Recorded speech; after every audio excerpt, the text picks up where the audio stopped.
को एक प्रैक्टिकल करने का कहते हैं, करोगे क्या सब लोग? पक्का?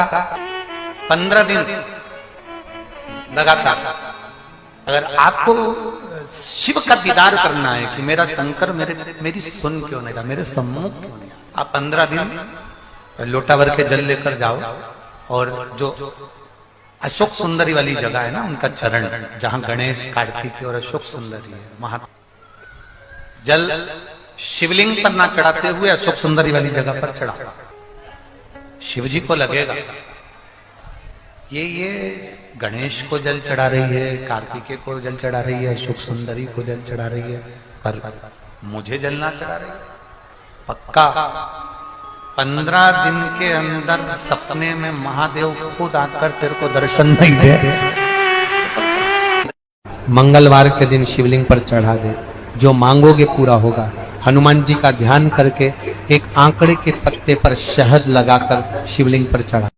विवाह शादी में देरी हो रही हो, या कोई नया कार्य चालू कर रहे हो उसमें देरी हो रही हो, या कोई सर्विस के लिए नौकरी के लिए जा रहे हो और वो कार्य नहीं हो रहा हो, तो एक धतूरा, केवल एक धतूरा, उस धतूरे को फोड़कर उसके अंदर का फल निकालकर उस फल को शिवलिंग पर चढ़ाकर एक लोटा जल शंकर भगवान को समर्पित कर कर।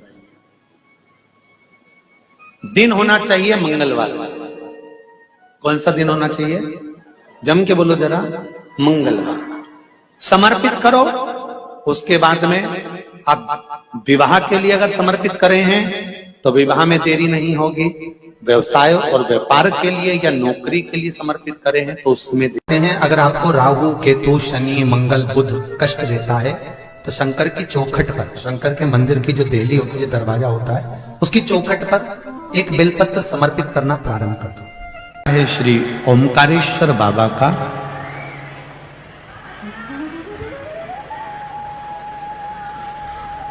देवऋषि नारद के लिए, और देवऋषि नारद के छोटे से ज्ञान के चक्कर में भगवान शंकर को एक अवतार लेना पड़ा। भगवान शिव को एक ज्योतिर्लिंग में आकर विराजमान होना। 12 ज्योतिर्लिंग में परमेश्वर जो लिंग है, देखिए ये जो ओमकारेश्वर है, ओमकारेश्वर का जो शिवलिंग है, इस शिवलिंग का नाम है परमेश्वर लिंग। जम के बोलो जरा, परमेश्वर लिंग। ये ओमकारेश्वर हमारे यहां शिव महापुराण में, स्कंद पुराण में, लिंग पुराण में ओमकारेश्वर का जो नाम है, ये बाद में ओमकारेश्वर आया, पहले आया है परमेश्वर लिंग। ओमकारेश्वर लिंग का जो वर्णन आया है वो बाद में बना, पहले परमेश्वर लिंग का वर्णन आया। ये जो 12 ज्योतिर्लिंग है हमारे यहां पर भारत की भूमि पर, ये जो शिवलिंग हैं, इसमें भगवान शंकर की ज्योति विराजमान है। अर्थात ज्योति से मतलब होता है तेज।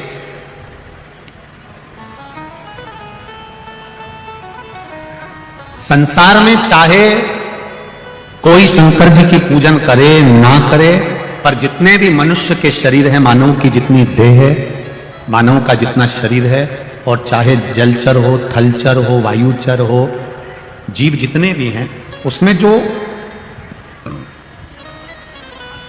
जठर अग्नि होती है,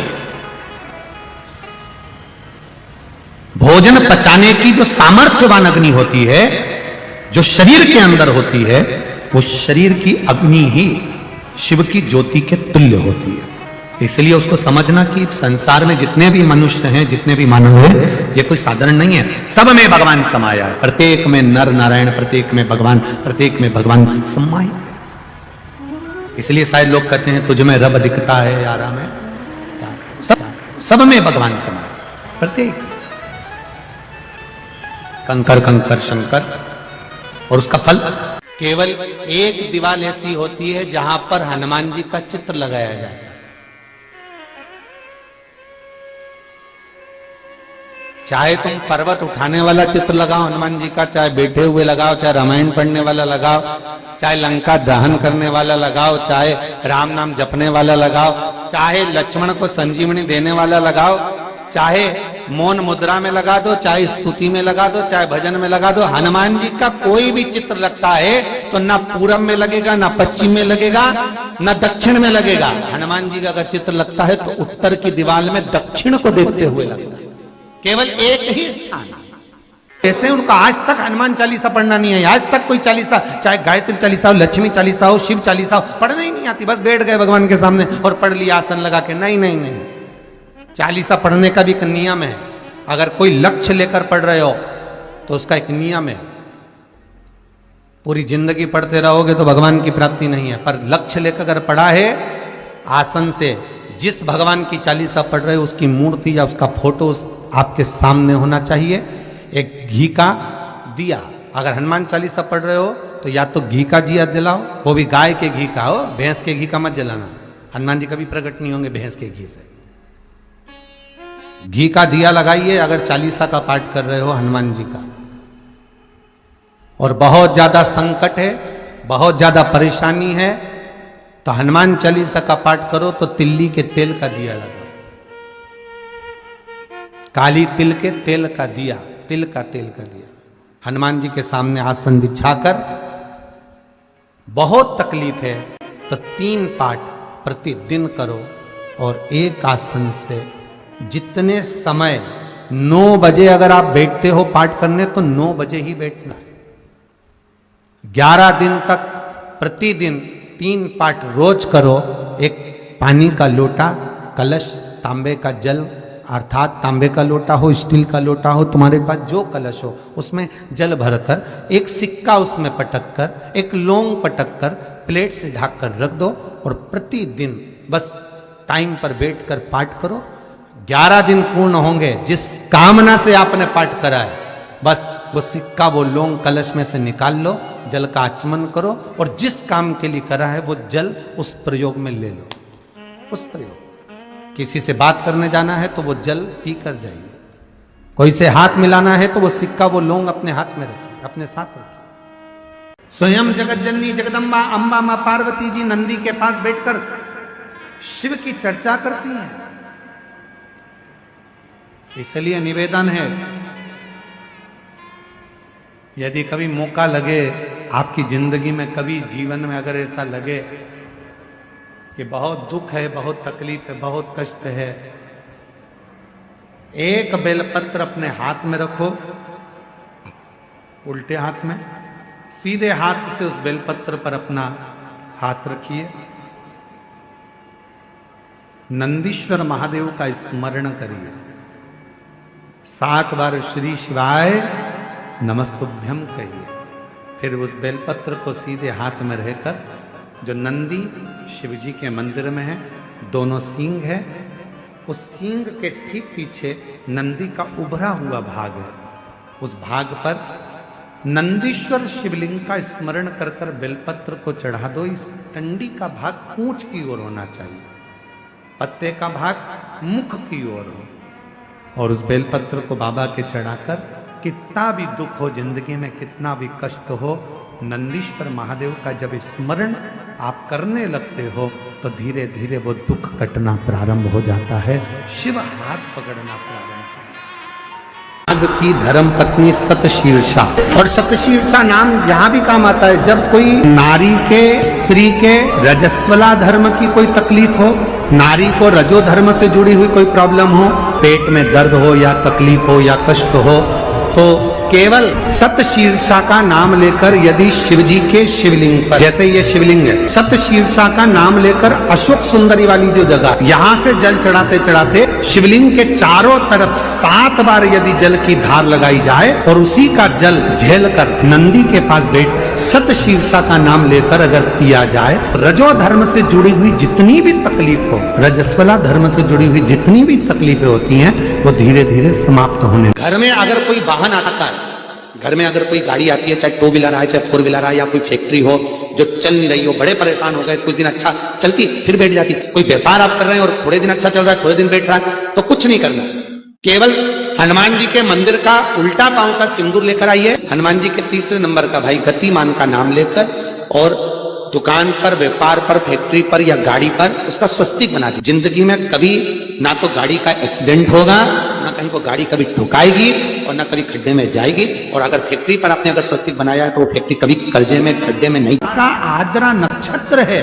आज का दिन वो दिन होता है, मार्गशीर्ष मास का आज का दिन वो दिन होता है जिस दिन जो व्यक्ति जहां बैठकर शंकर भगवान को याद कर कर जिस ज्योतिर्लिंग का वो स्मरण करता है और उसके मन में ये आ जाता है कि बाबा मुझे अगला जन्म देना तो इस ज्योतिर्लिंग के पास में देना, तो उस संसार के मनुष्य का अगला जन्म उसी ज्योतिर्लिंग के पास में होता है। महाराज ये आद्रा आज का वो दिन है कि 1000 शिवरात्रि का व्रत कर लो, 1000 सोमवार के व्रत कर लो, 1000 सोमवार की अष्टमी का व्रत कर लो, और एक आज का आद्रा नक्षत्र का आज सुंदर आनंदमय मार्गशीर्ष मास का जो आद्रा नक्षत्र है, आज के दिन यदि कोई शंकर के मंदिर का दर्शन कर ले या शिव महापुराण की कथा सुन ले तो उसके सारे व्रतों का फल उसे प्राप्त हो जाए। तो ये जीवन का एक सुख है, जीवन का एक आनंद है।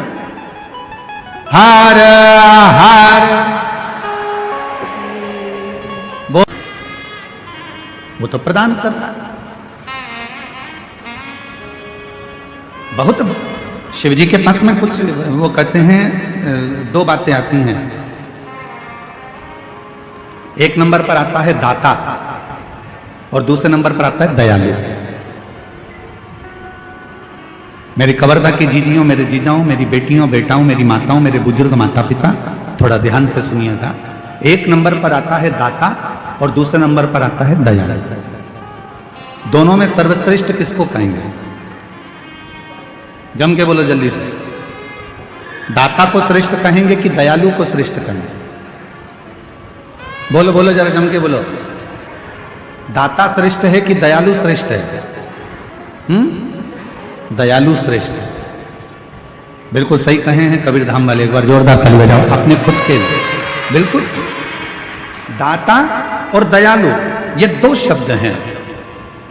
सारे देवताओं के आगे एक शब्द लगा रहता है कि ये दाता हैं। दाता का मतलब है देने वाला, दाता का मतलब है प्रदान करने वाला, दाता का मतलब है जो देता रहता हो, दाता का मतलब है जो तुम्हारी झोली भरता रहता हो, दाता का मतलब है जो तुम्हें देता रहता हो, दाता का मतलब है कि जो अपनी खजाने में से निकाल कर तुमको देता रहता हो, वो दाता कहलाता है। दाता किसको कहते हैं? जिसके पास में है, बहुत सारा है, संपदा भरी पड़ी है, बहुत अलमारी भरी पड़ी है और वो निकाल कर यदि किसी को कुछ दे रहा है, वो दाता है। अपने घर में रोटी भरकर डब्बा रखा हुआ है, टिफिन भरा हुआ रखा है, गाय सामने आ गई, आपने 2 रोटी निकाल कर गाय को दे दी, आप दाता हो। कोई मांगने आया, अपनी लाकर में से निकाल कर अपने 1 रुपया 2 रुपया दे दिया, आप दाता हो। किसी को कपड़े की दुकान थी, कपड़ा बहुत था, कोई को जरूरत थी, तन पर वस्त्र नहीं था, आपने वस्त्र दिया, आप दाता हो। किसी को अन्न का दान दिया, आप दाता हो। आपके पास में था, जिसके पास में था उसने कुछ निकाल कर दिया तो वो दाता कहलाता है। और जिसके पास कुछ भी नहीं है, ना घर है, ना जमीन है, ना जायदाद है, ना संपदा है, ना दौलत है, और उसके बाद भी वो अपने दरवाजे से खाली ना भेजे तो उसको दयालु कहते हैं। जो अपने दरवाजे से खाली ना भेजे उसको दयालु कहते हैं। और हमने पहले भी कथा में कहा, फिर कह रहा है, 33 कोटि देवता में केवल एक देव अधिदेव महादेव ऐसे हैं जिनका कोई दुश्मन नहीं। 33 कोटि देवता में केवल एक देव अधिदेव महादेव है जिसमें जिनका कोई दुश्मन नहीं है।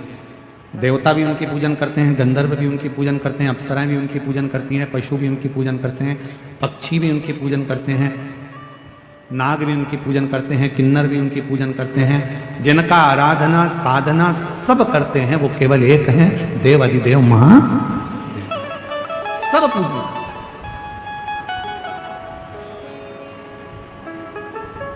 और जिसने भी भजा उसको मिला। ऐसा दुनिया में कोई नहीं है जिसने शंकर भगवान का भजन करा हो, शिव का नाम लिया हो और उसको भगवान शंकर ने नहीं दिया।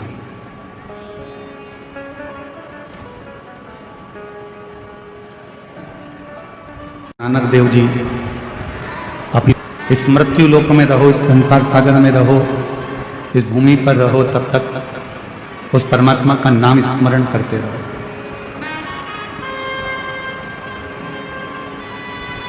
शिव महापुराण की कथा कहती है 21,600 श्वास प्रतिदिन इस शरीर से निकलती है।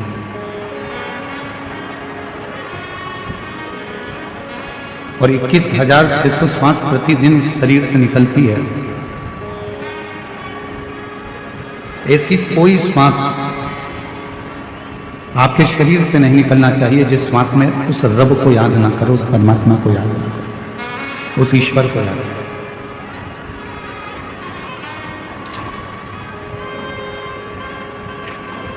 क्यों? ना जाने कौन सी श्वास 21,600 श्वास में से वो कौन सी श्वास होगी जो आखिरी होगी, ये किसको मालूम? इसका अंदाजा किसी को नहीं। इसलिए श्वास श्वास में ओम रटो और वृथा जन्म मत खोए, ना जाने इस श्वास का फिर आवन होए कि ना हो। इस मानव के देह में, मनुष्य के शरीर में जो 21,600 श्वास रोज प्रतिदिन निकल रही है, 21,600 श्वास रोज चल रही है, 21,600 श्वास जो प्रतिदिन निकल रही है, उन 21,600 श्वास में प्रतिदिन परमात्मा के नाम का स्मरण होना चाहिए। प्रतिदिन।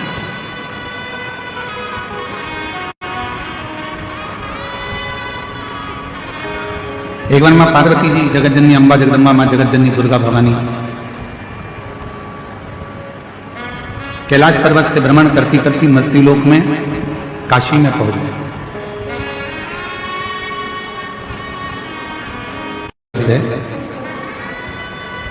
हम जानते हैं कि एलईडियां थोड़ी चल नहीं रही हैं, पर कार्यकर्ता लगे हैं, शीघ्र चालू कर देंगे। आप लोग बैठकर कथा का लाभ लीजिए, ये मौका बार बार नहीं मिलेगा।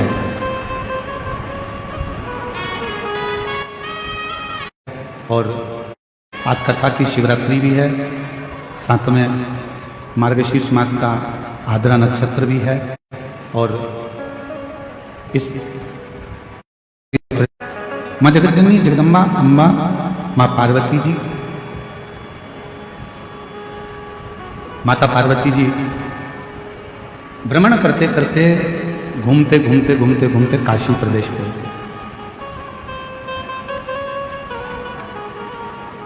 और पार्वती जी जब काशी प्रदेश पहुंची, काशी में पहुंची, तब माता पार्वती जी कुछ देर मां गंगा जी के घाट पर बैठ गई।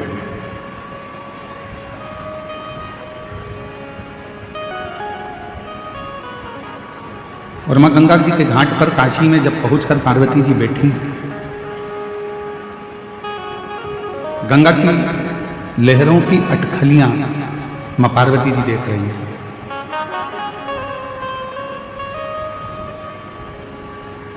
कुछ देर वो गंगा की लहरें उछलती हैं, फिर कुछ देर में शांत हो जाती हैं, फिर कुछ देर में उछलती हैं, फिर शांत हो जाती हैं। शिव महापुराण की कथा कहती है वो गंगा की जो लहरें उछल रही थी, थोड़ी देर में वो शांत होती।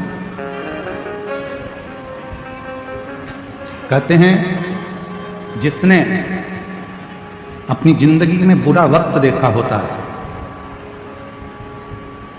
जो बहुत संघर्ष से जीवन को जिया हुआ होता है, बहुत बुरा वक्त उसने अपनी जिंदगी में देखा हुआ होता है, तो शिव पुराण कहती है जिसने अपनी जिंदगी में बुरा वक्त देखा होता है, संघर्ष का समय देखा होता है, वो जिंदगी में कभी किसी का बुरा नहीं करता है, कभी बुरा नहीं करता। जिसने बुरा वक्त देखा ही नहीं है,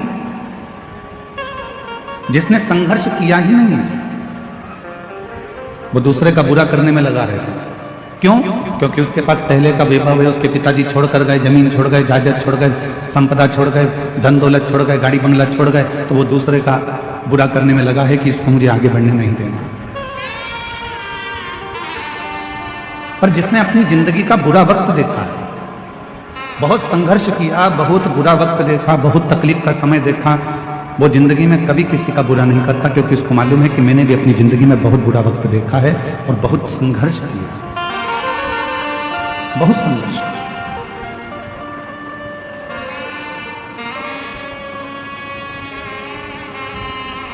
एक प्रसंग याद आता है, गुरु नानक देव जी का।